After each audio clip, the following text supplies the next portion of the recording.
ปุ่นเนี่ยเป็นเรื่องของสื่อเนี่ยหมู่เฮาได้ตั้งใจอยู่แล้วไม่มีปัญหาเพราะฉะนั้นเนี่ยก็ปรับปรุงปรับเปลี่ยนแปลงกันไปตามระยะนะคณะสถาญาติโยมอะไรก็รอฟังกันไปบางทีอาตมาติดขัดปุ๊บก็คือทั้งสถานีลิงสัญญาณของ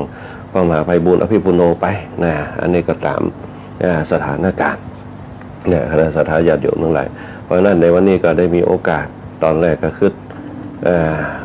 ว่าจะไหวก็มาไหวนะในเรื่องของสัญญาณอินเทอร์เน็ตช่วงตอนเจ้ามาเขาปรับเป็น 5G มันก็ลดลงมาเป็น 2.4 เนี่ยเดี๋ยวสกรรมก็ไปเกาะสัญญาณทั้งรอบข้างอันนี้ก็เป็นปัญหาในเรื่องของอาจจะเป็นเรื่องเครื่องส่งก็ได้เพราะว่าใจโทรศัพท์รุ่นเก่านะส่งสัญญาณในการพนักสถาญาติโยมทั้งหลายนะมันจะเป็นเรื่องของสัญญาณมันก็มีอุปกรณ์หลายอย่างว่าจะเป็นสัญญาณอินเทอร์เน็ตว่าจะเป็นเครื่องโทรศัพท์เนี่ยเป็นต้นบางเตี่ยมันยุคสมัยปัจจุบันเนี่ยคณะสถาญาติโยมหลายของประเดียวมันเหมือนสมัยแต่ก่อนเนี่ยวิทยุอันเดียวโทรศัพท์เดียวซ่อมกันแจ้ประเดียวเนี่ยมันเปลี่ยนไปถ้ามดเปิ้นเฮาว่ามดโปหรือว่ามดเปิ้นเฮาว่ามดรุ่นของมันเนี่ยเขาต้องเปลี่ยนไม้ติ๊กๆนะมันเป็นการสิ้นเปลืองในโลกยุคปัจจุบันเฮาบางทีโทรศัพท์ที่เขากำอยู่ในพวกเนี่ยระบบกด 2G เนี่ยเดียวก็แจ้บ่ได้ละแจ้ได้แต่ว่ามันบ่ใครชัดเจนเนี่ยมันต้องใช้เป็นระบบ 5G 6G พวกนั้นวันหน้าก็คือ G ไปติ๊กๆนะ G ไป G มาปุ๊บปุ้นข้างฝานะบางเตียมันไปปะตันนะบางคนก็อารมณ์ห้อนไปนะ G ไปติ๊กๆ G บ่ไหวปุ๊บกับปุ้นนะ G ออกแตกต่างไปเลยนะเพราะฉะนั้นเนี่ยคณะสถาญาติโยมบางเตียในยุคปัจจุบันเนี่ยโดยเฉพาะเขาเป็นคนรุ่นบนห้องคนรุ่นเก่ามันจะปะตันเหตุอันอย่างต่างๆมันจะเปลี่ยนแปลงหมดแม้แต่วิทยุก็เหมือนกันเปลี่ยนไปหมดในยุคสมัยใหม่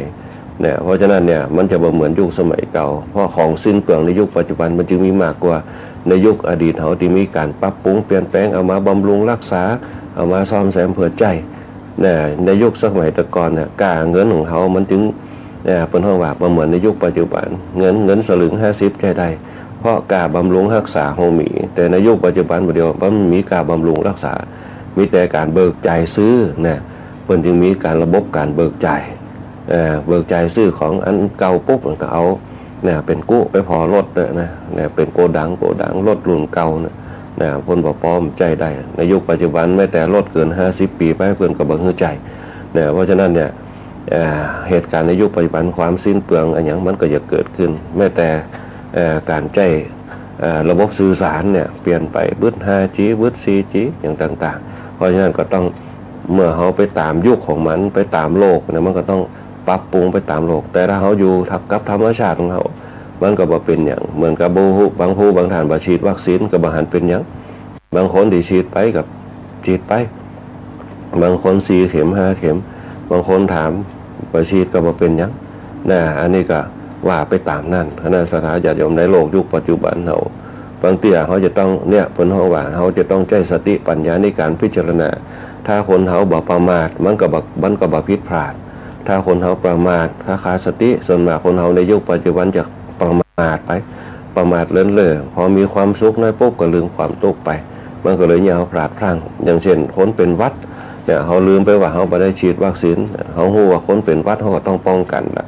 แล้วบ่ได้ฉีดวัคซีนเพราะนั้นบางคนเป็นนักเป็นหวัดในสมัยใหม่มันเปลี่ยนไปติ๊กๆแม้แต่ไวรัสอย่างมันก็เปลี่ยนไปติ๊กๆเราต้องระมัดระวังนี่แหละคือการมีธรรมะเนี่ยเขาบ่ประมาทเนี่ยเขาบ่พลาดในสิ่งที่เป็นโรคภัยไข้เจ็บจนถึงพฤติกรรมแต่ละวันของคนเขาทั้งหลายอย่างที่จะอู้กันต่อไปเนี่ยนะเจริญร้อยตามพระพุทธเจ้าของเขาก็จะเรื่องของปัญหาที่จะเข้ามารุมเร้าในกระแสจิตของเขากิเลส3 ขั้นที่เขาอู้กันไปเขาก่อนบรรจบกรรมเดี๋ยวเราจะมาอู้กัน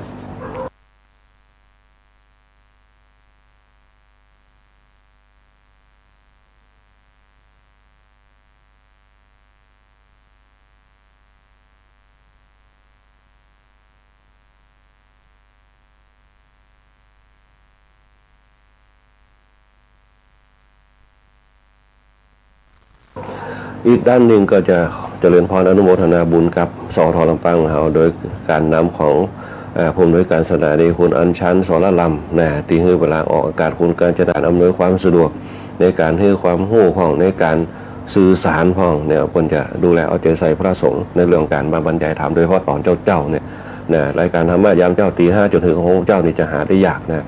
ตอนเจ้าอันนี้ก็จะต้องตื่นเจ้ามาเปิดสถานีรับเด็กพิสถานีนี่คือไฟช่างเฮาอันนี้เป็นต้นที่ควรจะช่วยกันเพราะว่าจะเป็นหัวหน้าประสานทีมทองคุณแหลมเพชรนันทแสงขุนภูพิงพงศ์สิริแสนแล้วก็ช่างต่อวัทีร้อยที่อาทิตย์วันนาวดีแล้วก็ช่างบิวประยุทธ์พงษ์ดวงชมพูฝ่ายช่างคนใหม่ของเขาที่เข้ามาร่วมทำงานแล้วก็ขับเคลื่อนสวทลำปางเขาเนี่ยตีฮือใกล้ชิดกับคณะสัตยาติโยมทุกคนทุกท่านที่เขาจะได้พบปะกันในสถานีหลักของเขาว่าสถานีวิทยุสวทลำปางเขาเป็นสถานีใหญ่ควบคุมภาคเหนือของเขาโดยเป็นของกรมประชาสัมพันธ์ที่จะกระจายข่าวบอกว่าจะเป็นทั้งท่านผู้ว่าเขาที่เปิดจะมาออกรายการผู้ว่าพบประชาชน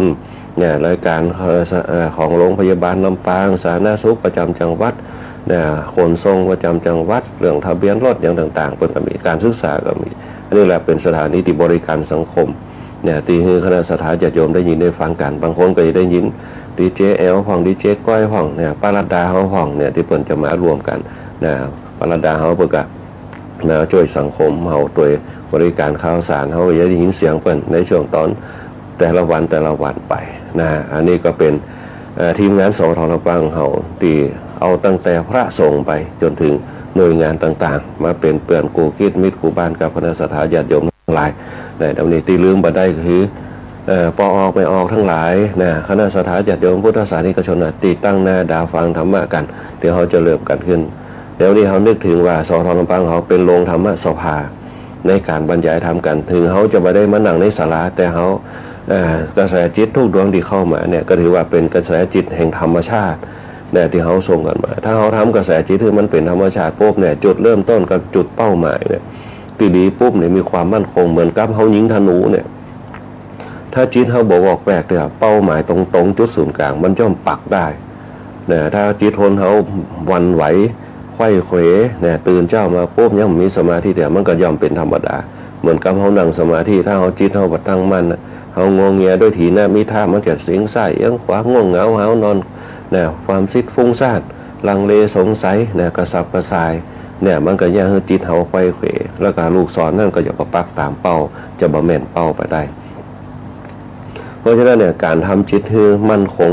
บางทีวันไหวกับสิ่งต่างๆเขาก็ต้องใจให้มันมีปนห้องว่าอารมณ์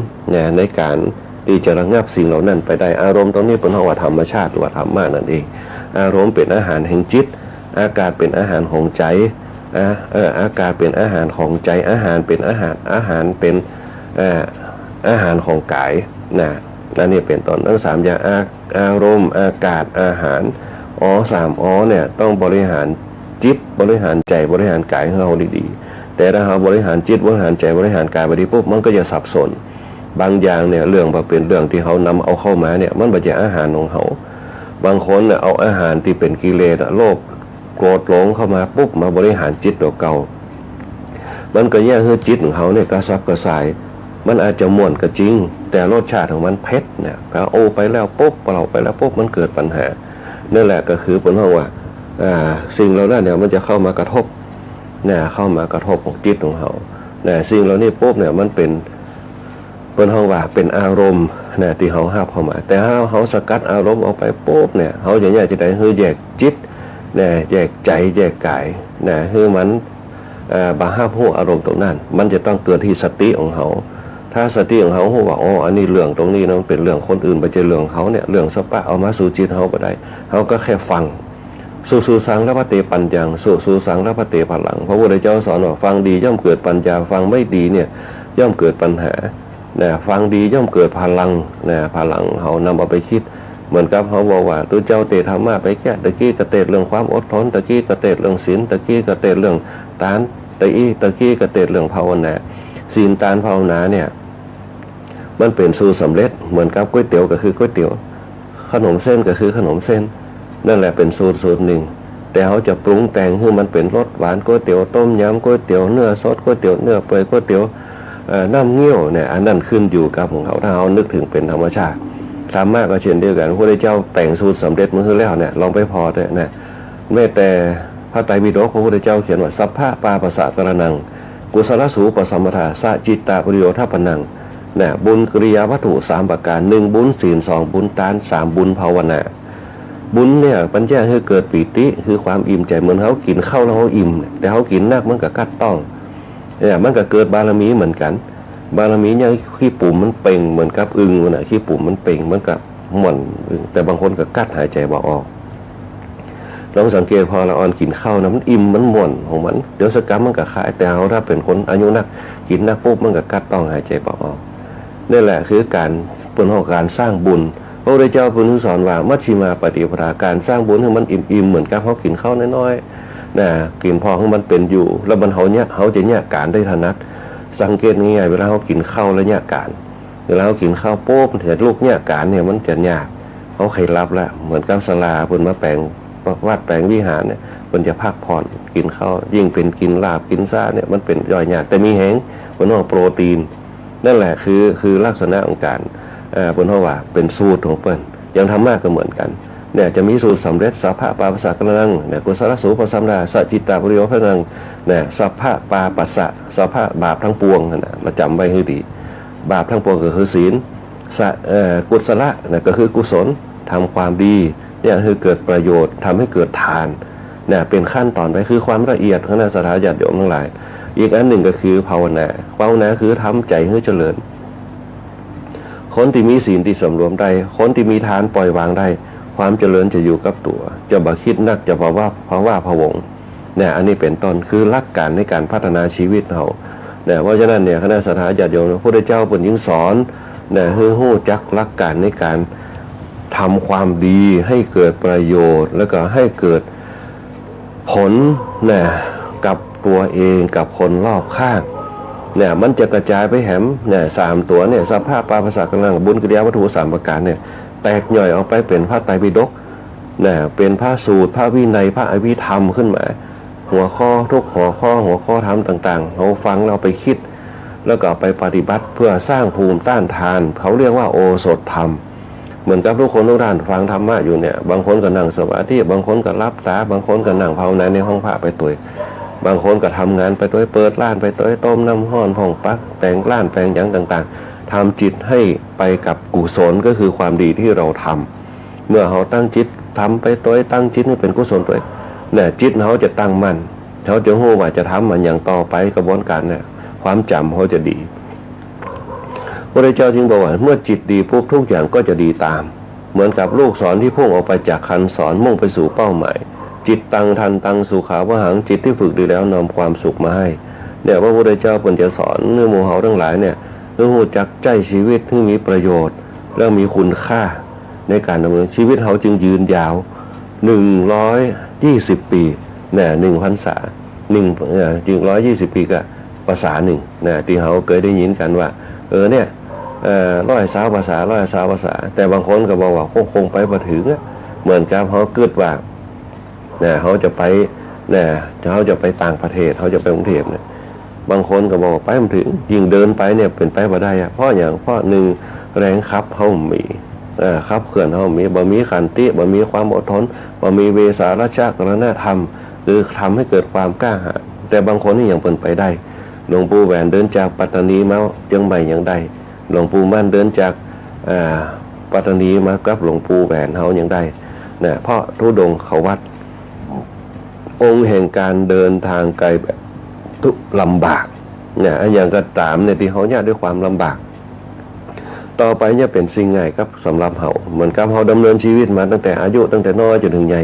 เขาจะหู้หมดว่าผ่านชีวิตมาจะใดแล้วก็วิธีการแก้ปัญหามันเป็นจะใดเนี่ยเขาจะแก้ได้ง่ายบ่เหมือนกับละอ่อนนี่จะบ่หู้ตั้งแน่หู้แต่วันพรุ่งนี้แต่ตั้งแน่อนาคตบ่หู้มันก็เลยเนี่ยบางคนบัดตั้งใจเห็นบางคนบัดเจียวฟังพ่อแม่พอมาเจอปุ๊บถึงหู้ว่านี่แต่บางเรียนหนังสือเนี่ยไปสมัครงานไหนก็บ่ได้เพิ่นก็บ่ฮับเนี่ยมาทำงานว่ามีความรู้ไปทำงานก็ทำงานเป็นสร้างความดีเป็นพื้นฐานเนี่ยเป็นพื้นฐานเป็นรากฐานในการสร้างสมรรถนะในการดำเนินชีวิตให้มีความสุขโดยเฉพาะจิตของเขาเนี่ยมันกับหัวเทียนเนี่ยรถถ้าเขาปกป้องดีปุ๊บมันจะแบบมีขมเมาเนี่ยมันมีขมเมามันมีอย่างเข้าไปติดแล้วมันอยากขับเคลื่อนได้ดี เนี่ยจิตใจกายต้องมาสะอาดคือใดจิตอยู่ที่ไหนนะใจอยู่ที่ไหนกายอยู่นะเปิ้นมีวิธีการมีองค์ประกอบควบคุมเอาไว้มีศีลมีทานมีภาวนาเขาก็ใส่ไปเลยศีลทานภาวนาเขาใจศีลสมาธิศีลทานภาวนาเนี่ยศีลทานภาวนาเนี่ยให้เกิดศีล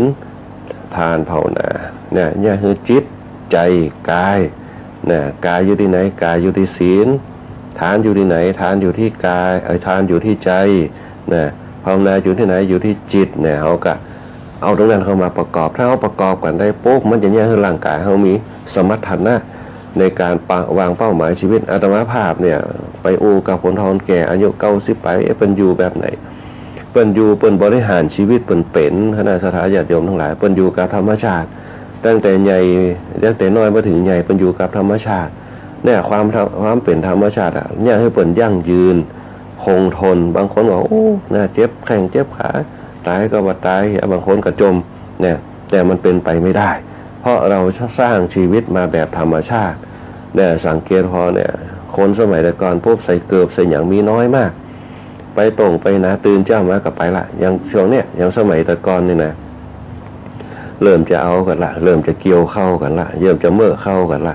เนี่ยตีนเนี่ยอย่างเดียวเดินไปเนี่ยแล้วเขาก็จะมามีปัญหาในเรื่องของเรื่องเล็กเรื่องแก้วเรื่องคนเขาว่าเรื่องอย่างต่างๆเรื่องที่มันมาปักตีนเขามันบ่มีมันเหมือนสมัยแต่ก่อนนี่เขาอยากยกเว้นเลยจะโดนเปลือกหอยบาดโดนเหงื่อปลาดุกปักที่มันตายไปแต่อันน่ะ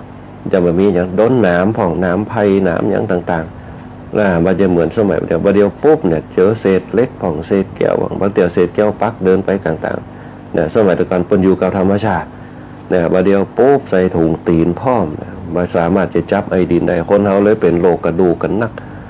โรคไขข้อเสื่อมกันนักเพราะหนึ่งเขาไม่ได้รับไอดินนี่แหละคือธรรมชาติดินน้ำลมไฟธาตุดินคือกระดูกเนื้อหนังมังสาธาตุลมก็คือลมหายใจธาตุไฟก็คือไฟเผาผลาญอาหารธาตุลมธาตุน้ำธาตุไฟเขาอยู่กับธรรมชาติได้มันเป็นวัฏจักรชีวิตเขาเขาเอาตีนไปลงดินพ่องมันก็ยังเขาเพิ่นเขาว่ามีสายดินเขาอยู่ที่เท้าสายดินจะเป็นสายลบสายบวกก็คือสายไฟถ้าสายไฟกับขั้วลบมันขนานกันมันสมดุลกันไฟมันกับพื้นปากดขึ้นมาอย่างมันเป็นบัดเจียเราเอาขั้วบวกขั้วลบมาปะทะกันแป๊บเนี่ยเป็นแสงเอาละมันเหมือนกับร่างกายคนเฮาตั้งบนเนี่ยก็คือหัวเฮาสังเกตพอมาเจ้ามาปุ๊บถ้าเฮาตื่นเจ้าเฮาจะสดชื่นความคิดความอ่านเฮาจะดีตอนเจ้าหลังจากนั้นไปปุ๊บสักบึ้ดหนึ่งก็จะเกิดปัญหายิ่งตาหันก็เกิดตัณหายิ่งอู้ไปก็อู้ไปป้าคนนั้นก็อู้ยิ่งอู้นักก็ยิ่งเก็บไว้ในจิตนักยิ่งเห็นนักก็เก็บไว้ในจิตนักแต่ถ้าเฮาบ่เก็บไว้ในจิตปุ๊บปล่อยวางไปอย่างที่มันเป็นสาระเฮาก็เก็บไว้เป็นข้อคิดอย่างที่มันว่าเป็นสาระเฮาก็บ่เก็บไปนั่นแหละคือการสกัดกั้นสิ่งต่างๆที่จะเข้าเกิดกับจิตของเฮาถ้าเราทำได้ปุ๊บเนี่ยสิ่งที่จะเกิดขึ้นเขาปีติก็จะเกิดยังมาถึงบารมีแต่เพราะปีติมันจะเกิดได้มันจะต้องเป็นการสะสมเต็มที่เต็มเปี่ยมแล้วปุ๊บเนี่ยบารมีก็จะเกิดเหมือนกับเขาปฏิบัติเหมือนกันเขาจะปฏิบัติกรรมเดียวเนี่ยมันบ่ได้เขาจะให้มันเกิดผลไม่ได้จะได้กระตึงบ่ได้มันเหมือนกับเขาชาร์จแบตมือถือมันก็ต้องมี1%จนถึง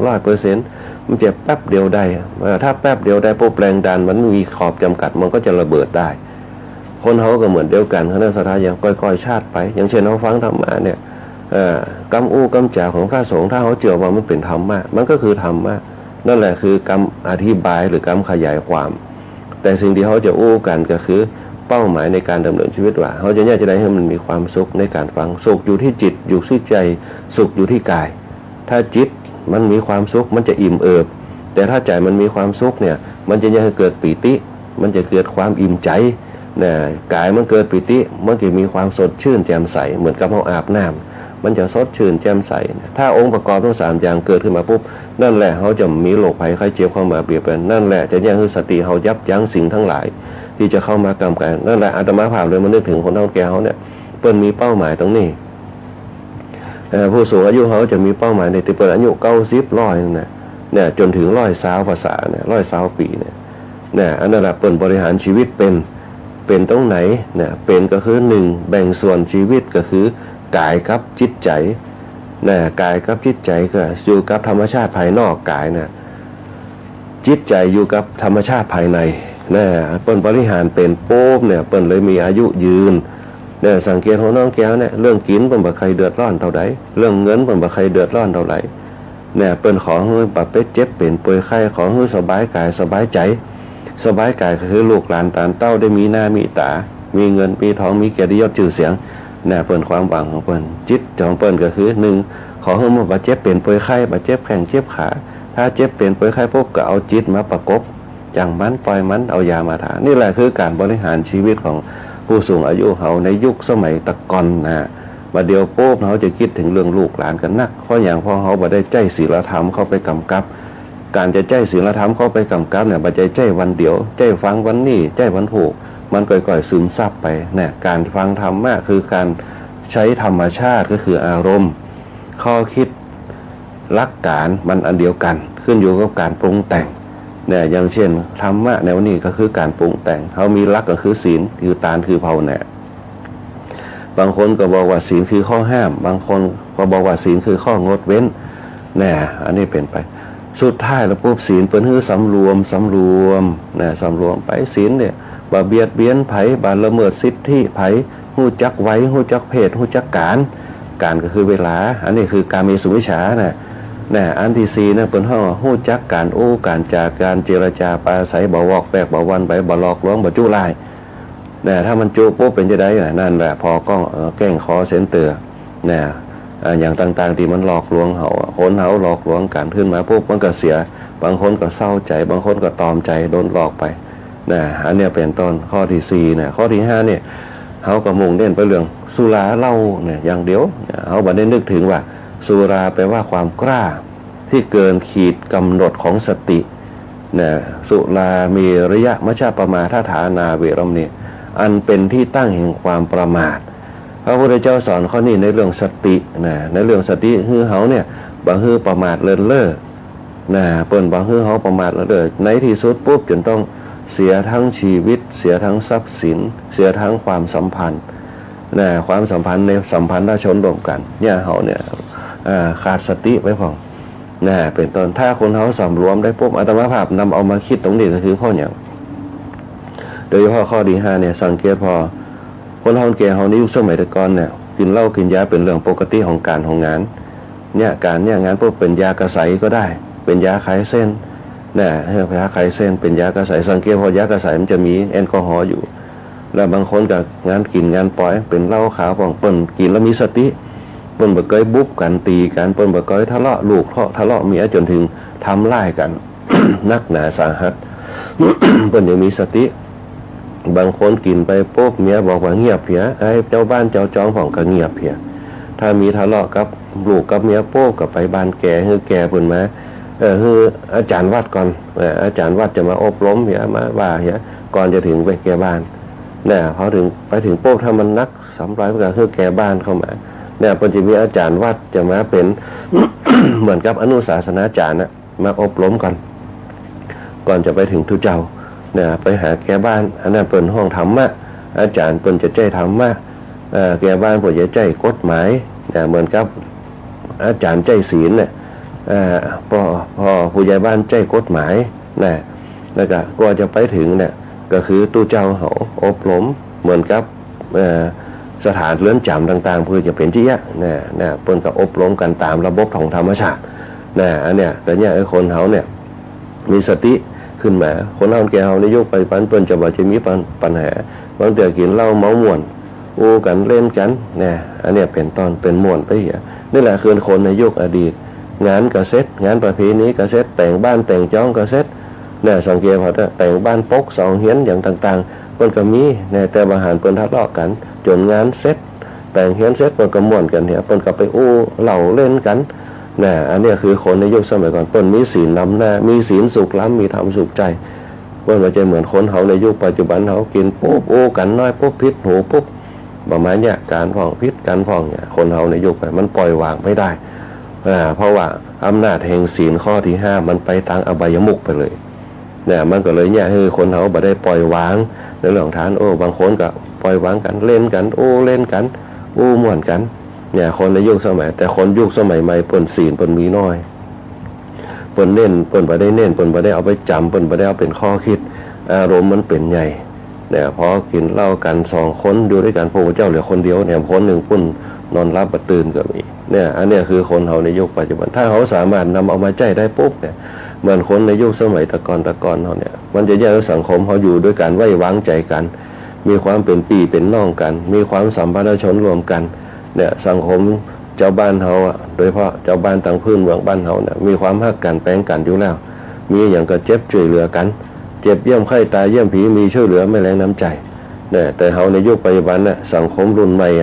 เนี่ยมันเนี่ยคือศีลธรรมมันหายไปที่มันบอกว่าศีลธรรมไม่กลับมาโลกาจะวินาศมันก็เลยเนี่ยเกิดปัญหา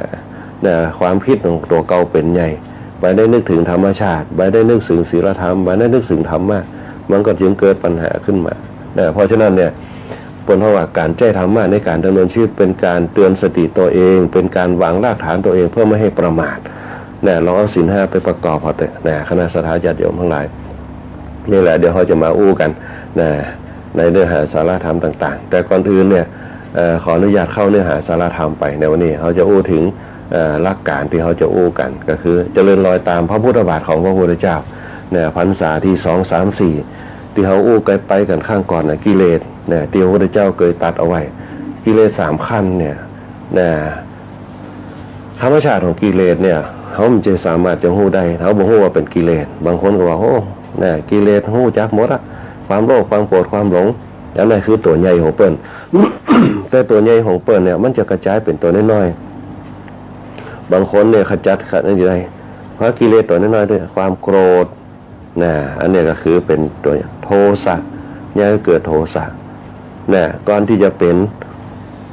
ตัณหาเนี่ยก็จะเป็นตัณหาเนี่ยมันก็จะมีราคะมันก็จะมีกามมันก็จะมีตัณหาไล่มาตามลำดับมันจะแยกให้เขาเนี่ยมันเตี่ยเขามันจะได้บางคนก็ตัดได้บางคนก็มาสามารถที่จะไหวตัวได้ตันที่มันจะเข้ามากระทบเหมือนกับเขาอู้กันเนี่ยบางคนอู้ไปเพลินพออู้เพลินปุ๊บก็เริ่มเรื่องเอาเรื่องส่วนตัวเรื่องอย่างอู้ปนมันก็เลยเกิดปัญหากันมันก็เลยเป็นเรื่องเครียดขึ้นมาโดยเฉพาะสังคมเขาในยุคปัจจุบันมันจะมีปัญหากันนักโดยเฉพาะปัญหาการกินการอยู่การดำเนินชีวิตเขาเพราะว่าจะเป็นส่วนตัวเพราะว่าจะเป็นสังคมเพราะว่าจะเป็นประเทศชาติยิ่งโดยเฉพาะปัญหาเรื่องราคะที่คุ้มหัวเขาทุกวันเนี่ยราคะมันเกิดมากก็คือราคาก็แตกย่อยออกมากับเรื่องของการเงินธุรกิจต่างๆคนเขาว่าราคะมาจากคำว่าราคามาจากคำว่าราคะก็คือความกำหนัดที่เป็นเอามาเป็นสิ่งแลกเปลี่ยนโดยการใช้สื่อตัวกลางก็คือเงินหรือว่าธนบัตรต่างๆที่เอามาชำระหนี้ทางกฎหมาย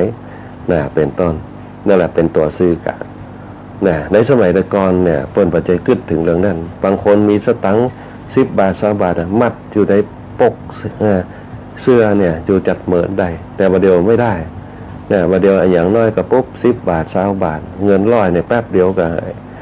ออกไปกาดปุ๊บเนี่ยบ่พอใจในยุคปัจจุบันอันนี้เป็นต้น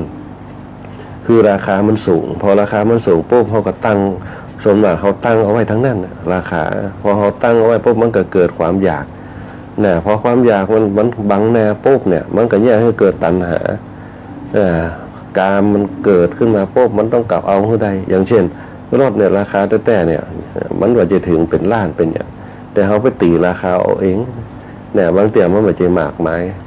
มันมาถึงล้านถึงอย่างแต่เขาไปตีราคามันเป็นลองสังเกตพอเนี่ยเขาตีราคา1 ล้านแต่พอเขาใจไปพวกอย่างบางราคา10,000เดียวรถมาเดียวสูงสุดเพราะเขาตีค่าราคากัน แล้วเขายังมาตีค่ารถเก่าราคาเต่าล้านเพราะมันไม่ได้มันใช้ไปแล้วเขาตีตัวนั้นตีการใช้ไปแล้วคือราคาความใคร่ต่างๆที่เขากำหนดมันขึ้นมาอย่าเกิดกามความใคร่นั่นแหละคือปัญหาการดำเนินชีวิตของเขาเพราะนั้นเนี่ยคำว่ากิเลสทั้ง3 ขั้นกิเลสทั้ง3 ขั้นมันมีรายละเอียดปลีกย่อยของมัน แต่อารัมภบทที่เขาเคยอู้ไปกันข้างก่อนนะกิเลสทั้ง3อย่างเนี่ย1มันเป็นตัวเข้าไป2มันเป็นตัวที่อาศัยนะบางครั้งอุปกิเลสกับอาคันตุกะเนี่ยที่มันเข้ามาอย่างเช่นเขาไปถ้าเขาอยู่เฉยๆก็บ่ได้เหมาะเนี่ยอยู่บ้านคนเดียวบ่ห้ามพูดสิ่งต่างก็บ่ได้แต่เขาจะต้องไปแลกเปลี่ยนอารมณ์ผ่องมันจะได้เพราะว่าคนเขาถ้ามีปัญญาเนี่ยปัญญาคือการรู้เท่าทันเหตุการณ์พระพุทธเจ้าสอนว่าอุบาสกอุบาสิกาเนี่ยจะต้องมีปัญญาเป็นตัวให้ได้เนี่ย1จะต้องมีศีลเนี่ยมีศีลปุ๊บเนี่ยจะต้องรู้จักใจศีลมันเป็นประโยชน์เนี่ยมีศีลมีศีลและมีศรัทธาเนี่ยเชื่อมงคลเนี่ยเชื่อในเรื่องของความเป็นมงคลเนี่ยแล้วก็รู้เท่าทันเนี่ยปัญญาเป็นธรรมะของอุบาสกเนี่ยธรรมะของอุบาสกปัญญาเนี่ยรู้เท่าทันโลกรู้เท่าทันเหตุการณ์เนี่ยสามารถวินิจฉัยสิ่งต่างๆได้แล้วก็สามารถชำระกิเลสทั้งหลายได้ที่จะเข้ามาสู่จิตของเราเนี่ยมันจะเข้ามาคือบางเตี่ยมันเข้ามาโดยที่เขาบัตันตั้งตัวอารมณ์ค่อยตามเป็นต้นอารมณ์ค่อยตามแล้วก็เกิดมาจากอย่างเกิดมาจากความกำหนัดนั่นเองคือราคะความกำหนัดยิ่งเขาอยากจะอู้ปุ๊บเนี่ยบางเตี่ยมันเคยอู้มันอู้ไปปุ๊บเนี่ยมีทั้งผลดีและผลเสียผลดีก็คือเขาได้อู้กันผลเสียคือเขาโมโหคนนั้นเอาไปอู้กันจะได้แฮมเนี่ยพอเกิดเรื่องขึ้นมาย้อนแย้งมาปุ๊บมันก็เลยเกิดปัญหานั่นแหละเป็นห้องอุปกิเลสเขากำจัดอุปกิเลสออกไปได้ว่าสิ่งเหล่านั้นเนี่ยมันจะมาเข้ามาสู่จิตเขาพยายามทำมันก็แก้โดยทางของมันเนี่ยยิ่งเขาดิ้นมันก็เกิดปัญหายิ่งเขาบ่ดิ้นมันก็เกิดปัญหาแต่เขาจะต้องดิ้นด้วยปัญญาเนี่ยเขาจะต้องนิ่งด้วยปัญญามีอยู่2อย่างนิ่งด้วยปัญญาดิ้นด้วยปัญญา2อย่างแนวของเขาในการแก้ไขปัญหาถ้ามันเกิดปัญหาพวกเขาก็ต้องแก้ไขด้วยการอู้กันด้วยการเจรจากันด้วยการตกลงกันพระพุทธเจ้าเนี่ยเพิ่นจะอู้กันระบบอู้กันจะใช้ปัญญาในการอู้กันการชนะคนเพิ่นว่าชนะด้วยปัญญาอย่าชนะด้วยกำลังคนที่ชนะคนด้วยปัญญาแสดงว่าคุณมีศีลคุณมีทานคุณมีภาวนาแต่คนเราเนี่ยถ้าแก้ไขปัญหาด้วยปัญหาเนี่ยมันจะเนี่ยคือความสูญเสียมันเกิดกิเลสมันจะเข้าไปคลุมเราเนี่ยเกิดปัญหาขึ้นมาเนี่ยเพราะฉะนั้นเนี่ยคำว่ากิเลสมันจะเข้ามาทุกเมื่อในขณะที่เขาอยู่บ่ได้มันก็เข้ามาเนี่ยบางคนก็เข้ามาปุ๊บกึดไปก็ว่ากึดถึงปัญหานะแก้ไขบ่ได้ปุ๊บเนี่ยจิตเศร้าหมองแฮมเนี่ยว่าจิตเศร้าหมองปุ๊บก็เนี่ยคือกึดหนักเนี่ยเนี่ยโรคซึมเศร้าเนี่ยคือโรคเนี่ยเพิ่นว่าโรคจิตเวชเกิดมาเนี่ยเขาสับสนเนี่ยคนเป็นอัลไซเมอร์ขึ้นมาได้ในสมัยพุทธกาลบ่มีอัลไซเมอร์นี่บ่มีเป็นโรคของชาวตะวันตกไม่ใช่โลกของหมู่เฮาทั้งหลายพระพุทธเจ้าสอนวิธีการแก้ปัญหาก็คือ1ใช้ปัญญาปัญญาปัญญาปุ๊บเนี่ยคือเกิดสมาธิเราจึงมีคำว่าศีลสมาธิปัญญาในการพัฒนาชีวิตเราพระพุทธเจ้าสอนเอาไว้เป็นสมรรถนะสุดยอดมาก1ในเรื่องศีลตานภาวนาศีลตานภาวนาเหมือนกับเฮาอาบน้ำชำระร่างกายศีลสมาธิปัญญาเปรียบเสมือนเฮาอาบน้ำแล้วก็สดชื่นสุดท้ายแล้วพวกเนี่ยสมถะวิปัสสนาเข้าสู่นิพพานนั่นแหละคือเขาจะมีความคิดความอ่านก็คือบั้นปลายที่3เขาสามารถเอามาแก้ได้นี่แหละโครงสร้างในทางพระพุทธศาสนาเขาบ่ต้องไปพังเอา 84,000 พระธรรมขันธ์มาแก้เตี่ยจะไปพังเอาอภิธรรมมาแก้เตี่ยเขาขอมันเดินโครงสร้างตรงนี้ให้ได้ก่อนพระพุทธเจ้าสอนว่าโครงสร้างในการพัฒนาชีวิตเนี่ยในการพัฒนาชีวิตเนี่ยมันมีตามหลักของเปิ้นว่าบุญกิริยาวัตถุ3ประการบุญกิริยาวัตถุ3ประการมีอย่างพ่อมีทานเขาก็จะหันมีทานบุญกิริยาวัตถุ3ประการมีทานมีศีลมีภาวนามีทานมีศีลมีภาวนาแต่บางครั้งก็หลับไปศีลตานภาวนามันขวางปากตามหลักแต่เพิ่นมีทานมีศีลมีภาวนามันฮื้อตานไปเหมือนกับเขาตื่นเจ้ามาปุ๊บฮื้อตานไป1ฮื้อตานกับลูกฮื้อตานกับครอบครัวฮื้อตานกับสิ่งแวดล้อมฮื้อตานกับลูกกับสามีภรรยาตื่นเจ้ามานึ่งเข้ามาไฟนั่นแหละคือการให้ทานการให้ทานคือการแบ่งปันใจให้กันซึ่งกันและกันต่อมาก็คือกับสิ่งแวดล้อมก็คือบอกว่าจะเป็นนกหมูหมากาไก่เอาเข้าไปเกี่ยวมันในสุดท้ายพวกก็ใส่บาตรป้องคือกำลังใจของเขาสร้างกำลังใจถ้าคนเขากำลังใจบ่มีนะกำลังกายมันก็ท้อแท้ได้คือฐานคือฐานแล้วจากนั้นพวกเขาก็ไปพัฒนาฐานเขาเสงี่ยมเจียมตัว เนี่ยสังเยมเจียมตนรู้จักกิริยามารยาทรู้จักจรรยามารยาทนั่นแหละคือศีลเนี่ยเขารู้จักตรงนั้นถ้าเขารู้จักสมรรถนะตรงนี้ปุ๊บเนี่ยความเจริญจะเกิดกับกายกับใจของเขาถึงคนอื่นจะมองไม่เห็นแต่เขาสบายกายสบายใจเนี่ยคือการสบายกายสบายใจนั่นแหละเกิดมาจากโครงสร้างบุญกิริยาวัตถุ3ประการทั้ง3ประการมันจะพัฒนาไปถึงเนี่ยบนห้องศีลสมาธิปัญญาโดยมันเป็นบันไดเชื่อมโยงหากันเพราะคำว่าฐานเนี่ยมันจะแยกออกมาเป็นลักษณะของปันสิ่งของให้ปันอารมณ์เนี่ยเกิดขึ้นมาได้แล้วก็เฉลี่ยอารมณ์เฉลี่ยฐานไปกับคนอื่นให้หลงหลานเหมือนกับเขาตื่นเจ้ามาเนี่ยกับเขาบ่ได้คิดอย่างนักคือเขาได้สุขสบายเขาได้กินหันลูกปุ๊บจะไปโรงเรียนปุ๊บเนี่ยอย่างคือลูกอย่างได้ความสบายใจของเขาเนี่ยเป็นห้องว่าความยินดีเนี่ยมันจะเกิดขึ้นกับลูกเขาก็ยินดีตื่นเจ้ามาแม่เนี่ยกับเขากินพ่อเนี่ยกับเขากินเอาเสื้ออย่างไปส่งกันแบบนั้นก็มีความสุขนั่นแหละคือฐานมันจะเกิดความเจริญขึ้นมาเนี่ยศีลก็ยังเขาอย่างเนี่ยคือเขาสังเงียมเจียมตัวเขาศีลเนี่ยอย่างที่บอกศีล5 ข้อเนี่ยเขาเนี่ยสำรวมตัวเขาสำรวมตัวบ่ประมาทอันแรกอันที่สองยังเขาเนี่ยมีจิตใจอ่อนโยนปั่นใจคือการเนี่ยอารมณ์อร่อยคือการคือศีลเนี่ยคือการสำรวมก่อนสุดท้ายแล้วปุ๊บเนี่ยบนห้องว่าศีลเนี่ยจะแยกเขาเนี่ยดำรงตัวดำรงตนไม่เป็นทาสของอารมณ์เนี่ยสังเยมเจียมตัวคนที่มีศีลจังหูจักบ่เป็นทาสของเปิ้นว่าจะได้มาเราบ่มิ่งเตี่ยบ่โคเตี่ยฟังไปก่อนจ้างเปิ้นว่าก็ปล่อยเปิ้นว่าเฮาผิดแต่ถ้าเฮาบ่ผิดปุ๊บเฮานี่ผมบ่ผิดนะผมผิดเป็นที่ได้อธิบายเหตุผลไปความชัดเจนแห่งศีลเนี่ยมันจะแยกคือความบริสุทธิ์มันเกิดขึ้นเหมือนกับเฮาอาบน้ำยิ่งดีว่าตะเกีย อีกอันหนึ่งข้อที่3เนี่ยคือความเจริญจะเกิดบุคคลไหนก็ตามที่มีทานอยู่ในตัวที่มีศีลอยู่ในตัวเนี่ยเป็นคนสะอาดสว่างเนี่ยมีทานเนี่ยคนเป็นสว่างไสวเนี่ยปล่อยวางได้เนี่ยสะอาดก็คือเป็นคนที่บ่ติดข้องหมองใจอย่างทุกอย่างบ่มีมลทินติดตัวไปที่ไหนก็โปร่งใสต่อกันเนี่ยความเจริญเหมือนกับอาบน้ำโป๊บมันสดชื่นแจ่มใสก็คือความเจริญในความบนห้องว่าเจริญในจิตเนี่ยเจริญในใจเนี่ยบนห้องว่าภาวนาใหม่เนี่ยเขาได้แน่นอนอยู่แล้วอีกอันหนึ่งธรรมะสงฆ์ใหม่เนี่ยประเมินคุณภาพประเมินสิ่งแวดล้อมต่างๆความเป็นไปว่าโอ้อันนี้ควรปล่อยเปิ้นว่าก็ปล่อยเปิ้นว่าเปิ้นมีความสุขของเปิ้นก็ปล่อยเปิ้นว่าเปิ้นมีความสุขเปิ้นจะว่าจะได้ก็เป็นเรื่องของเปิ้นจะได้ก็ตามเขาเป็นตัวของเขาอยู่แล้วคนจะว่าจะได้เขาบ่มีทิฏฐิเข้าไปจับจด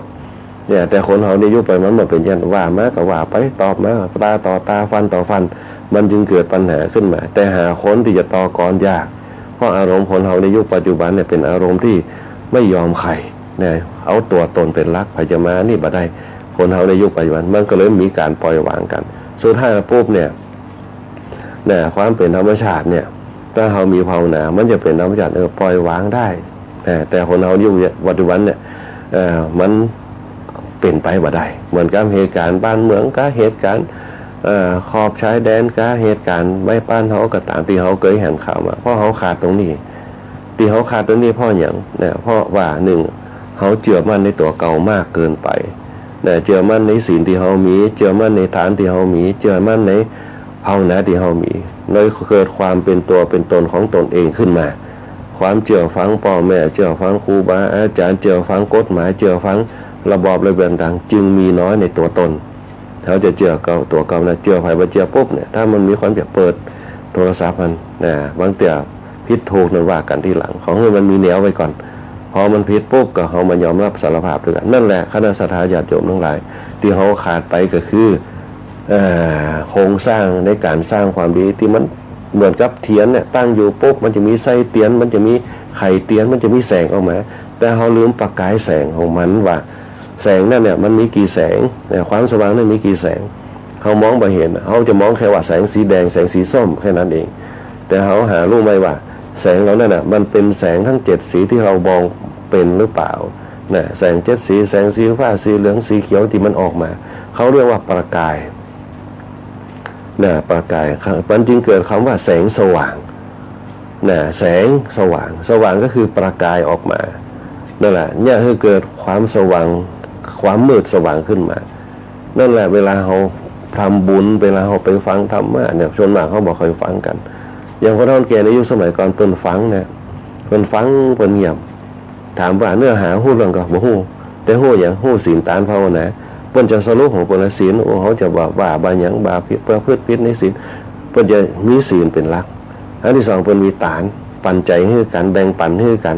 แบ่งปันอารมณ์กันจังมันได้ปล่อยมันใครว่าก็ว่าไปเนี่ยอันนี้เป็นต้นคนในยุคสมัยแต่ก่อนนึกสิ่งภาวนาเป็นหลักความจื่นใจความสบายใจเพิ่นนึกถึงตรงนั้นเป็นหยังปล่อยมันใหญ่ละเนี่ยเพิ่นนั่นแหละเพิ่นเฮาว่าทิฏฐุชุกรรมเนี่ยคนเราถ้ามีชีวิตเหมือนทิฏฐุชุกรรมปุ๊บมันมีรากฐานแล้วมีทิฏฐุชุกรรมคือความคิดเห็นให้ตรงมันจะก้าวไปสู่สัมมาทิฏฐิคือมรรค8นั่นนะครับมันโยงไปหากันเลยเหมือนกับเขาจะยิงธนูเหมือนเขาจะยิงกงถามว่าเขาจะแง่งก็ถ้าบางแง่งมันก็ไปหม่แหงเขาจะแง่งก่อนลักษณะเดียวกันองค์ประกอบของมันน่ะขันธนูลูกศรคนยิงเนี่ยมันจะเป็นลักษณะองค์ประกอบของมันเนี่ยทางความเห็นให้ตรงเหมือนทิฏฐุชุกรรมอยู่ปลายแหลมๆที่มันจะเข้าไปปักนะถามว่าให้มันยังมันถึงแหลมถ้ามันบาแหลมปุ๊บมันก็ไม่สามารถจะแหวกไปได้ปลายแหลมคือการเจาะเข้าไปแล้วก็เจาะเข้าไปมันก็แหวกเหมือนกับปัญญาของคนเฮาเนี่ยแก้ปัญหาปุ๊บแก้ปัญหาทีน้อยไปเนี่ยอัตมาภาพเลยมันหนังคิดถึงเรื่องของคนเฮาแก่เฮาแต่ก่อนเพิ่นโจรเนี่ยบ้านมุงขายให้อย่างบ่เดียวปลูกหลานตานเต้าเพิ่นห้ำเหียนสูงนะห้ำเหียนสูงเพราะว่าเพิ่นลำบากมายามเท่าเพิ่นทำงานขึ้นต้นไม้ของฟันต้นไม้ของคุดหลุมคนอย่างหับเหมือนไปแล้วมันเก็บเงินไปปุ๊บสร้างฐานะตั้งแต่น้อยจนถึงใหญ่เนี่ยแปลงบ้านแปลงจองซื้ออย่างแต่ก่อนมันไปจะแปลงสะสมขึ้นมาปุ๊บจนเป็นเพิ่นเฮาว่าคนมีสตังค์ในยุคปัจจุบันลูกหลานก็มีหน้ามีตาเนี่ยจบมาเป็นครอบครัวที่สมเพราะเปิ้นทิฏฐุชุกรรมเปิ้นมีเป้าหมายของเปิ้นโดยที่บ่บอกแบกเนี่ยแม้แต่เปิ้นมีการมีเปิ้นไปช่วยมดทั่วบ้านอาตมาภาพไปเห็นงานเขาดำที่อย่างคนนักที่สุดน่ะก็แปลกเลยว่านั่งคิดเป็นธรรมะขึ้นมาอ๋อคนเฮาดำเนินชีวิตเหมือนเขานอนแก่เฮาเวลาไปวัดเนี่ยก็ไปวัดเนี่ยของเปิ้นเฮาว่ามีถูกเพี้ยนเนี่ยแต่งตัวไปเหี้ยมีถูกเพี้ยนมีซ่าไปเหี้ยมีเข้านึงเหี้ยเนี่ยบางเตียก็มีกาข้าวนึ่งเนี่ยเอาข้าวนึ่งไปใส่จินส้มอย่างห่อหนึ่งแค่มวยถุงนี่เนี่ยเปิ้นไปด้วยความตั้งใจด้วยทิฏฐุชุกรรมเนี่ยเปิ้นจะบอกแวกแม้แต่ลูกหลานมาเดียดมาใกล้เปิ้นอย่างเงียบมาดีต่อหน้าพระเจ้าต่อหน้าทูตเจ้าพระสงฆ์เขาต้องมีมารยาทต้องมีสงบจิตสงบใจเนี่ยจะบอกอู้ดังจะมาอย่างกันเปิ้นจะได้อารมณ์ของเปิ้นไปนั่นแหละคือคนในยุคสมัยเก่าเปิ้นเลยอายุยืนการทำให้จิตสงบได้เนี่ยให้จิตเขาสงบได้ใจมันก็จะทำงานคล่องทำงานอย่างมีระบบเมื่อจิตสงบใจก็ใสเมื่อจิตใจสงบใสปุ๊บทำให้ร่างกายไม่มีโรคภัยเข้ามาเบียดเบียนบักเกิดนักบาหายใจติดขัดโรคภัยไข้เจ็บที่มันเหม็นที่มันติดตัวมันก็คลายออกไปนั่นแหละคือบริหารจิตบริหารใจคณะสัตยาญาติโยมได้ถ้าบริหารจิตบริหารใจได้ปุ๊บอยู่ที่ไหนก็ได้ไม่จำเป็นต้องหนีจากบ้านนั่นไปสู่บ้านนี้สู่บ้านนี้ไปสู่มันอยู่ที่ใจของเราเนี่ยร่างกายคือบ้านของเขาจิตก็อยู่ในใจจิตก็อยู่ในหัวใจเขาอยู่นั่งนี่อาศัยอยู่ตราบใดก็ตามถ้าเขาอยู่ที่ไหนเนี่ยมันเดือดร้อนมันก็เหมือนเดียวกันพระพุทธเจ้าเคยสอนพระอานนท์ว่าอานนท์เนี่ยถ้าเขาหนีเนี่ยสงครามตรงนี้ไปเนี่ยเขาก็ใจว่าจะเป็นสมณะเพราะสมณะอยู่ที่ไหนปุ๊บต้องสงบที่นั่นสร้างความเจริญอยู่ที่นั่นถึงจะย้ายไปสู่ตีอื่นได้เหมือนกับจ้างนาราคิรีที่ก้าวลงสู่สงครามแต่เมื่อใดก็ตามถ้าเขาถอยปุ๊บเขาก็จะถูกลูกศรยิงตัวจนตายแต่ถ้าเขาไปด้วยชัยชนะปุ๊บเนี่ยเขาจะเป็นการเคลียร์ปัญหาได้ทุกอย่างจบไปด้วยดีเหมือนช้างก้าวลงสู่สงครามไม่หวั่นไหวต่อคมหอกคมดาบเพื่อเอาความชัยชนะกลับคืนมาแนวพระพุทธเจ้าสอนพระอานนท์เอาไว้คณะสัตยาญาติโยมทั้งหลายเพราะฉะนั้นในเรื่องกิเลสวันนี้ก็ไปหาหมอเหลือหำน้อยหนึ่งเดี๋ยวเขาจะมาโอ้กันในเรื่องอุปกิเลสอุปกิเลสกับกิเลสสามขั้นกิเลสสามขั้นเนี่ยมันจะหนึ่งที่มันอาศัยที่เขาคลายออกมาได้คือราคานุสัยคือกิเลสที่มันนอนอยู่ในจิตของเขาอันที่สองคือปฏิฆานุสัยกิเลสที่มากระทบเมื่อเขาที่เขาบ่ชอบแล้วก็สุดท้ายคือวิชานุสัยอาศัยความบ่ฮู้อันหนึ่งอาศัยอยู่ในจิตของเขาเนี่ยที่มันมาหายสักเตือ มันขำจิตขำใจอันที่สองเนี่ยคือเอาที่มากระทบนะมันมากระทบที่เขาบ่ชอบนะและอันที่สุดคือเขาบอกหู้จู่ๆกับมาเขาเองนะเดี๋ยวเขาจะมาอู้ในวันต่อไปเพราะฉะนั้นเนี่ยคนที่ประสบอารมณ์เกิดราคะโลภะโทสะโมหะเนี่ยเพราะฉะนั้นต้องจิตที่บริสุทธิ์ได้โดยเฉพาะช่วงแรกก็คือเอาจิตไปประกอบกับศีลได้ประกอบกับทานได้ประกอบกับภาวนาคือได้แล้วเขาจะมีความสุขในโครงสร้างตรงนี้นะก็เดี๋ยวไว้อู้กันในวันต่อไปเจริญพรอนุโมทนาขอบคุณกับคณะสัตยาญาติโยมกูคู่กูคนที่เข้ามาสู่รายการธรรมะยามเจ้าวันนี้นะฮะว่าจะเป็นตั้งสมณศรัทธานะสมณศรัทธาเขาบอกว่าจะเป็นพระครูวิทักษ์ปริยันพระครูวิจารณ์บรการที่เข้ามาสู่รายการธรรมะยามเจ้าแถวนี้ดูเจ้าธรรมดาตั้งเสริมงามพระครูโสพลตั้งสันออกบงพ่องที่เปิดฟังรายการธรรมะยามเจ้าเขานะฮะ โดยเฉพาะตั้งคณะสัตยาญาติโยมเขาเนี่ยตั้งบ้านตำแปลงเมืองตะเลยป้าติ๋มตัวพระครูพ่อน้องใช้เนี่ยแล้วก็ตำบลบ้านไรศิลาทองตัวปีเมตตั้งบ้านหนองตัวฮะแล้วก็ป้าสุรีตั้งบ้านโป่งหัวจ้าคุณแม่สลวยตั้งบ้านเทศริยาตัวนะที่ไปเป็นประจำทุกวันคุณโยมสรวุฒิเขาตัวคุณโยมแสงเดือนคุณโยมต้นแนมคุณโยมนพดลคุณโยมธนชาคุณโยมอุ้ยศรีคุณโยมมนชนกคุณโยมปานหนองคุณโยมมะลิแก้วคุณโยมลาวันคุณโยมจันทร์ฟองคุณโยมดาราสินเจิมศิริคุณโยมสุภาวดีแล้วก็คุณโยมอัมภัยตัวนะฮะรับฟังทางเฟซบุ๊กเนี่ยเราฟังทางวิทยุตัวขออนุโมทนาขอบคุณเลยนะแล้วก็คุณโยมกัลยาตั้งหนองแหวนกอขาคุณโยมแสงจันทร์คุณโยมเพนเนี่ยคุณโยมจันคุณโยมแม่เพนสีตั้งบ้านกาดโป่งตัวแล้วคุณโยมเอราวัณนะตั้งแม่ท่ากอขาตัวนะคุณโยมมิชิโกคุณโยมจันทาคุณโยมแดงหวานคุณโยมลาเขียนจีราคุณโยมสมสายคุณโยมจันคำคุณโยมสมพรคุณโยมดาราคุณโยมดารุณราชตัวนะคุณโยมอาเม่งคุณโยมสง่าตัวนะช่วงนี้บ่ค่อยได้ปะนะกันคุณโยมสง่าคุณโยมมะลิแก้วตัวคุณโยมราเข็มจิระคุณโยมสรวุฒิคุณโยมนพดลคุณโยมเอราวัณคุณโยมมุ่นเที่ยงคุณโยมธนชาคุณโยมสุภาวดีคุณโยมวุศรีคุณโยมสงสัยคุณโยมมิชิโกคุณโยมชูสมรคุณโยมแสงเดือนนะคุณโยมกัญญาคุณโยมลาวันคุณโยมแสงจันทร์คุณโยมปานหนอมคุณโยมอาเม่งคุณโยมมนชนกคุณโยมจันทาตัวที่เข้ามาสร้างบารมีทำรวมกันในช่วงตอนเจ้าเนี่ยพระครูวิทักษ์ปริยันพระครูวิจารณ์บริการทุกเจ้าธรรมดานะแล้วก็ตุวิติขามโนพิโคตุวิอภินันโทพิโคตัวเนี่ยป้านานเทวดีชัยยาตัวปลาไหลตังบ้านสาตัวนะแล้วก็ปลาปีนเพชรตังบ้านมันถึงเกี้ยวตัวนะฮะแล้วก็คณะสัตยาญาติโยมตังวัดประตูต้นพึ่งตัวที่ฟังรายการธรรมะยามเจ้าเป็นประจำก็ขออนุโมทนาบุญกับคณะสัตยาญาติโยมนะวันนี้เวลาหมดเวลาธรรมภาพพระครูบุญปริยัติยากรมอบครับช่างแหลมเพชรนันตาแสงขอผมผ่าผมเสียงแนวนี้ขอเจริญพรแล้วกับคณะสัตยาญาติโยมเอาไว้เทียบเพียงเท่านี้นะก็ขอเวลาสัก1 นาทีนะครับเกือบจะลืมนะตั้งวัด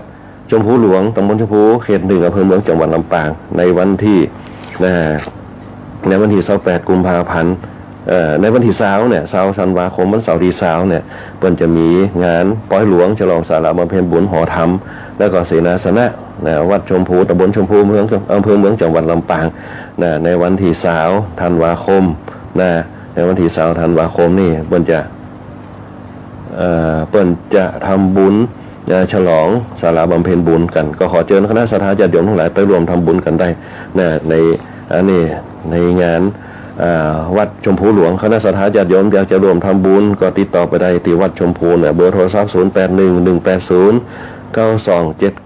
ติดต่อไปได้อยากจะรวมทำบุญเป็นเจ้าภาพเททานต่างๆเจ้าภาพลงทานต่างๆก็ติดต่อไปได้ที่ตังวัดชมพูหลวง